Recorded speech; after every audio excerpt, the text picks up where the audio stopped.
En todos estos exercicios de forzas, o máis importante é dibuixar o obxecto e poder establecer cales son as forzas que actúan sobre o obxecto en dous eixes, o eixe X e o eixe Y, e analizar que ocorre en cada un dos eixes. Teño un corpo de masa 10 kilos en repouso. Que quere decir en repouso? Que está parado, que non se move, a velocidade cero. En ese momento, aplicamos unha forza de 40 newtons. Que pasa agora? Que este sistema pasa a non estar en equilibrio. Ao aparecer unha forza, teremos que ver se produce aceleración. O chan, a maiores, ten un coeficiente de rozamiento de 0,1 newtons. Que quere decir isto? Que cando o obxecto se está movendo, hai unha forza que se opón ao desplazamento a través de a forza de rozamento que veremos como se calcula. E me preguntan, calcula a aceleración? Estamos entendendo que o obxecto, debido a esta forza, se vai a mover con aceleración. O desplazamento nos 10 primeiros segundos, aquí teremos que aplicar únicamente a ecuación do movimento rectilíneo uniformemente acelerado e repasar como se facía. E despois me pregunta canto valerá o coeficiente de rozamento para que se desplazara a unha velocidade constante. Que quere decir isto? Velocidade constante indica que o sistema está en equilibrio, porque tedes que recordar que este parado ou este a velocidade constante está en equilibrio. Que quere decir isto? Que o sumatorio de forzas tería que valer cero. Entón veremos como teríamos que desenvolver este exercicio. Polo tanto, o primeiro que vou a facer é dibuixar o obxecto e ver cales son as forzas ás que está sometido este obxecto.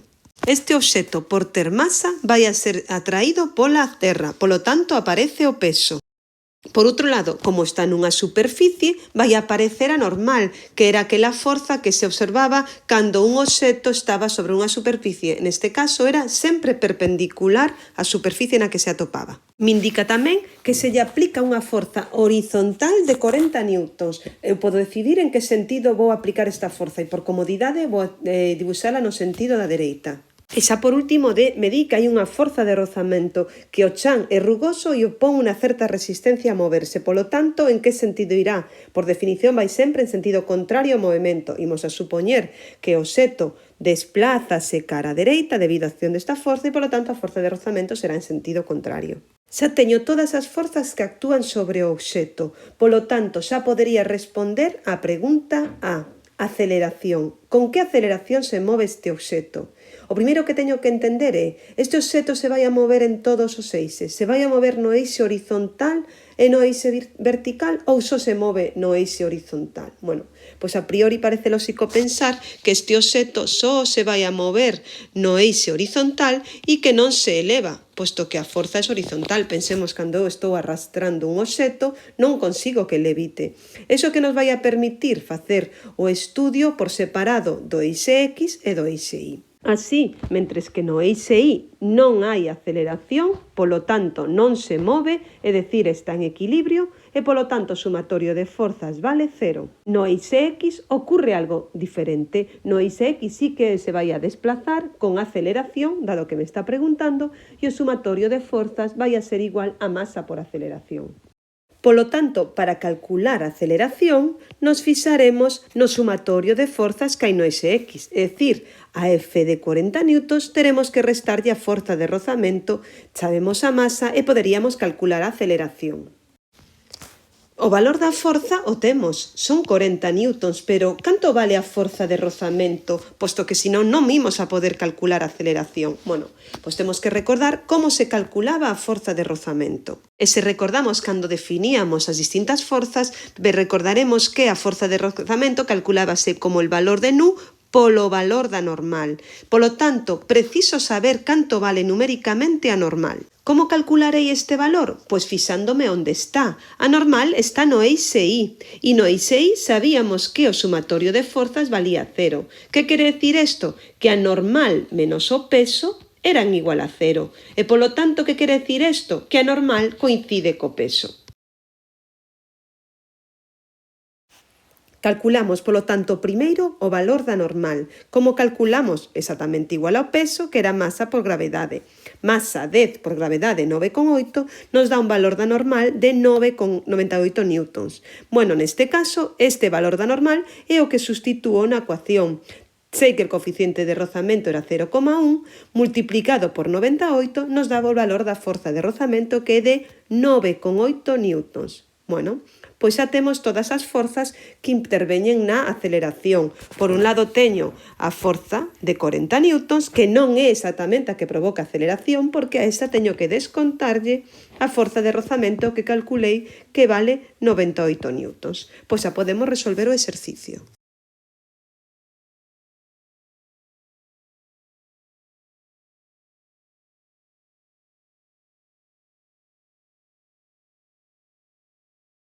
Sabemos, por tanto, con que aceleración se move o obxeto. Sabemos que se move con unha aceleración de 3,02 metros segundo cuadrado no eixe X, menor que si só existise esa forza de 40 newtons.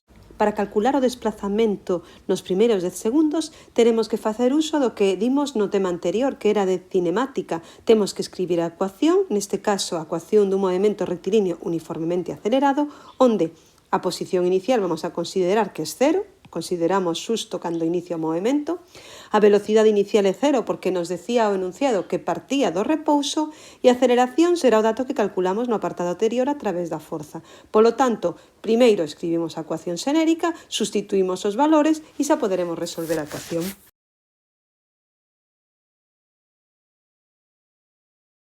Unha vez que xa temos a ecuación de posición, simplemente terei que calcular o desplazamento neses 10 primeiros segundos. Como se calculaba o desplazamento? Pois non era máis que posición final menos posición inicial. É dicir, posición aos 0 segundos e posición aos 10 segundos. Calculamos ambas posicións e procedemos a restar, recordando sempre que é posición final menos posición inicial. Posición aos 10 segundos, 151 metros, menos a posición aos 0 segundos, que era 0 metros, dándonos un total de 151 metros de desplazamento. Agora, neste apartado me preguntan canto ten que valer o coeficiente de rozamento nu para que se mova este obxeto a velocidade constante.